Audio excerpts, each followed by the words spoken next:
오늘 본문은 한동안 저에게 풀리지 않는 문제, 어려운 숙제와도 같은 말씀이었습니다. 왜 그랬을까요? 먼저 갈라디아서 6장 2절을 보겠습니다. 6장 2절에 이렇게 나옵니다. 너희가 짐을 서로 지라 그리하여 그리스도의 법을 성취하라. 참 좋은 말씀입니다. 짐을 서로 지라 그리하여 그리스도의 법을 성취하라. 얼마나 좋은 말씀입니까? 너무나 은혜가 되는 말씀입니다. 그런데 이러한 본문이 어떻게 끝이 나는가 하면 4절에서 5절을 보십시오. 이렇게 나옵니다. 각각 자기의 일을 살피라. 그리하면 자랑할 것이 자기에게는 있어도 남에게는 있지 아니하리니 각각 자기의 짐을 질 것이라. 앞에서는 서로 짐을 나누어 지라고 해놓고서는 뒤에서는 각각 자기의 짐을 지라고 합니다. 앞에서는 나눠지고 뒤에서는 자기 짐을 지라. 완벽한 모순입니다. 그리고 4절도 이해가 안 되기는 마찬가지입니다. 이렇게 나옵니다. 각각 자기의 일을 살피라. 그리하면 자랑할 것이 자기에게는 있어도 남에게는 있지 아니하리니.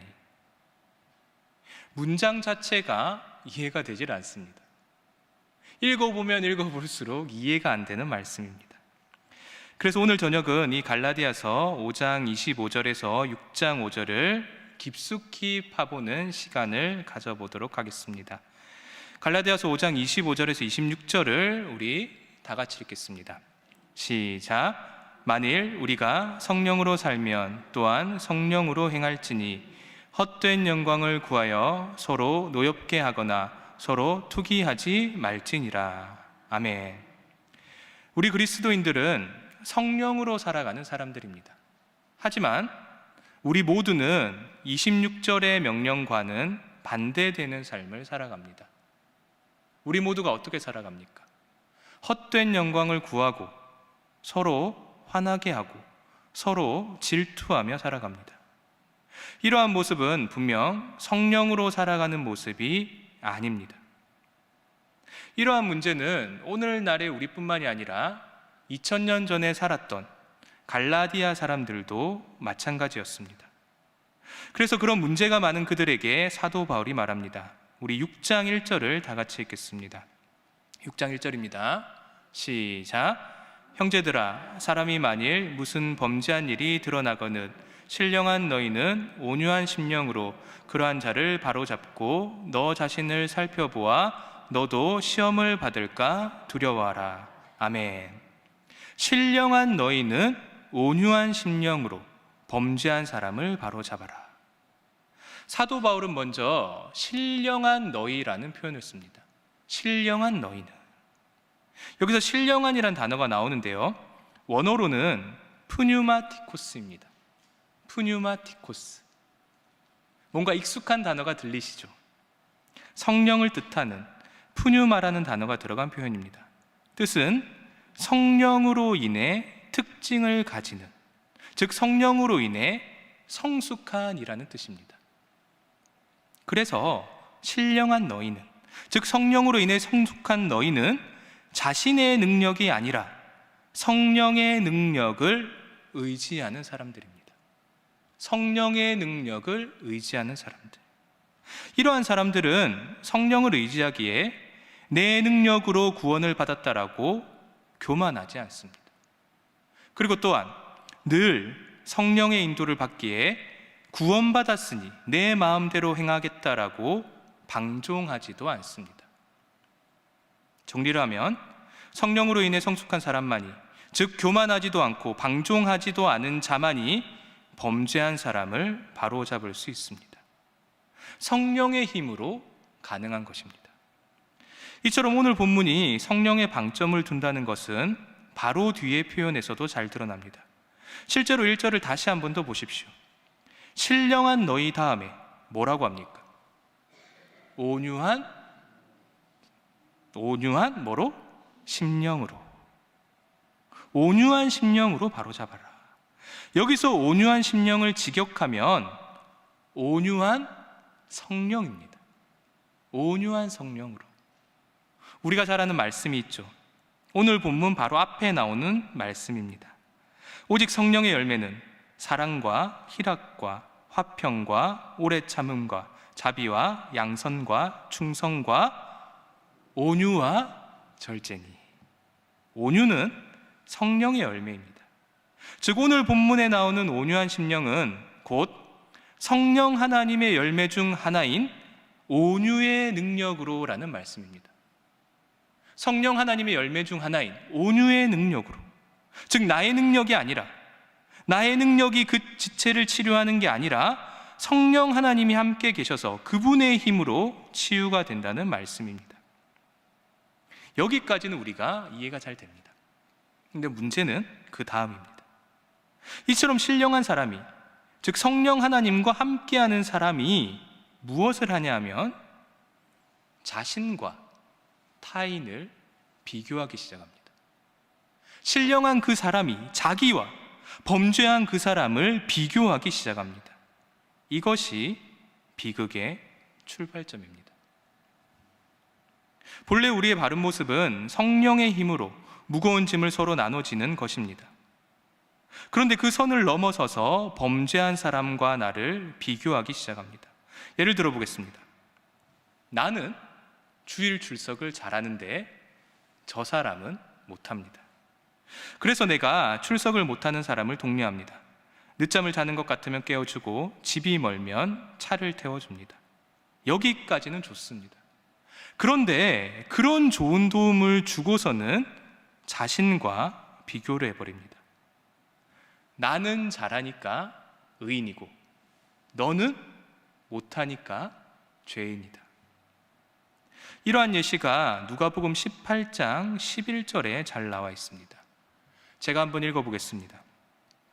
바리새인은 서서 따로 기도하여 이르되 하나님이여, 나는 다른 사람들 곧 토색, 불의, 간음을 하는 자들과 같지 아니하고 이 세리와도 같지 아니함을 감사하나이다. 실컷 올바른 율법을 행하고 나서는 남과 비교해버립니다.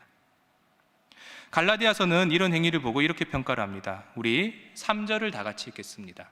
3절을 읽습니다. 시작. 만일 누가 아무것도 되지 못하고 된 줄로 생각하면 스스로 속임이라. 아멘. 우리는 사실은 아무것도 되지 못한 존재입니다. 그런데 된 줄로 생각하면 그것은 착각이라는 말씀입니다. 여러분, 현실적으로 보면 우리가 다른 사람보다 뛰어난 점이 있습니다. 잘하는 것이 분명 있습니다. 예를 들어 남보다 운동을 더 잘하기도 하고 공부를 더 잘하기도 하고 예술적 재능이 뛰어나기도 합니다. 심지어 영성도 마찬가지입니다. 좀 더 수월하게 하나님이 믿어지기도 하고 좀 더 깊게 성경에 파고들 수 있기도 합니다. 그런데 여러분, 그러한 모든 것이 내 덕분입니까? 내 덕분입니까? 내가 잘나서 그러한 능력이 생긴 걸까? 아닙니다. 절대로 아닙니다. 우리 고린도전서의 말씀을 한번 다 같이 읽어보겠습니다. 고린도전서의 말씀입니다. 시작. 그러나 내가 나 된 것은 하나님의 은혜로 된 것이니 내게 주신 그의 은혜가 헛되지 아니하여 사도보다 더 많이 수고하였으나 내가 한 것이 아니요 오직 나와 함께 하신 하나님의 은혜로라. 아멘. 이것이 진실입니다. 이게 바로 진실입니다. 물론 내가 저 사람보다 교회 출석을 더 잘하고 좀 더 진실하게 11조로 합니다. 그리고 저 사람보다 더 찬양의 은사가 있고 더 영적인 은사가 있습니다. 그리고 더 지적인 은사가 있습니다. 그러나 그러한 것이 가능한 이유는 하나님이 그것을 주셨기 때문입니다. 전적으로 노력조차도 하나님의 선물입니다. 그런데 우리는 하나님이 나에게 거저 주신 선물을 가지고 나보다 못한 사람과 비교를 하면서 우월의식을 느낍니다. 이것이 바로 교회를 병들게 하는 주범입니다.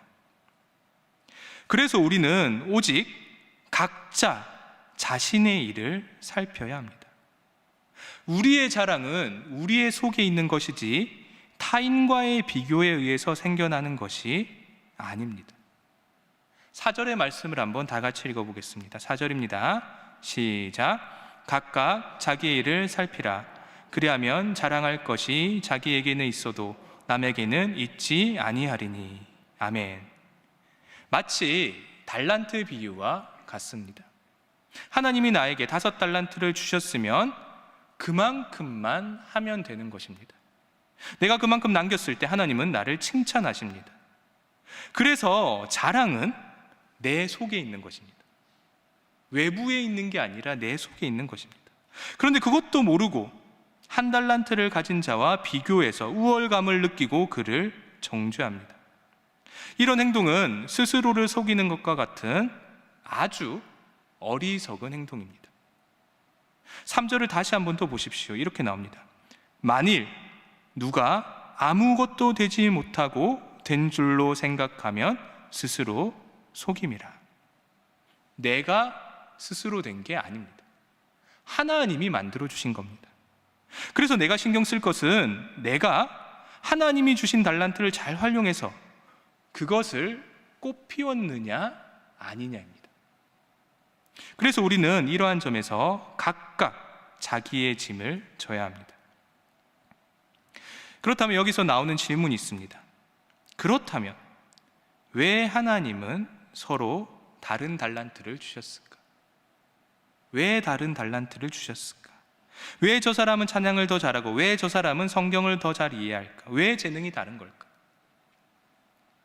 만약 내가 다른 사람보다 지적인 능력이 뛰어나면 그 지식과 지혜로 그렇지 못한 사람을 섬기라는 하나님의 뜻입니다.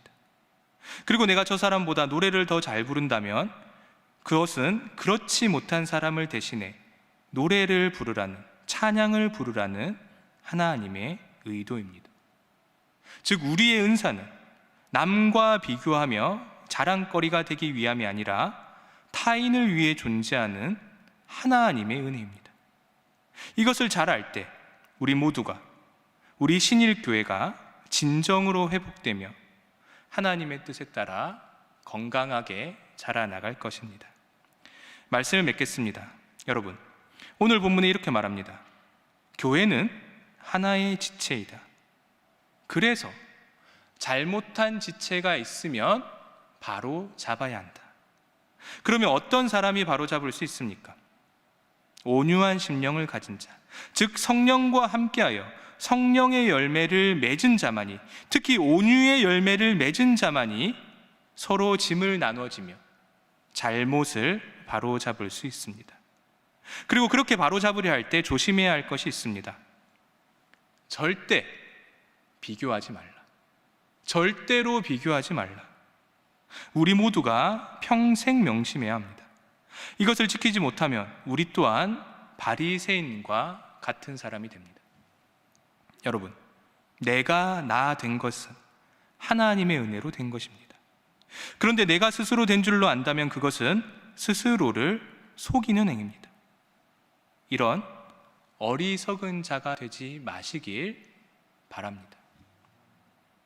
결국 정리를 하면 교회는 서로 나눠져야 하는 다른 사람의 짐과, 서로 나눠서 져야 하는 다른 사람의 짐과 스스로 져야 하는 나의 짐, 즉 너의 짐과 나의 짐, 이 두 짐을 잘 분간할 때 건강해질 수 있습니다.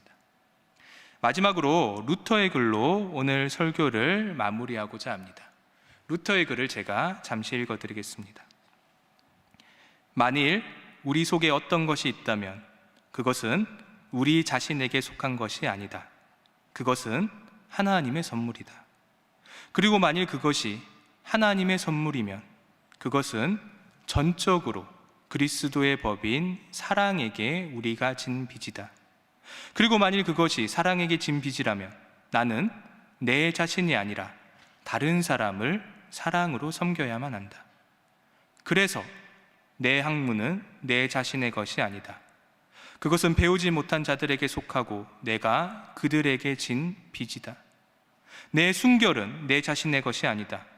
그것은 육체의 죄를 범한 사람들에게 속하며 나는 그들을 위해 순결을 하나님께 바침으로 그들을 지원하고 용서함으로, 하나님과 사람 앞에서 그들의 수치를 가려줌으로 내 체면을 걸고서 순결을 통해 그들을 섬길 의무를 지고 있다.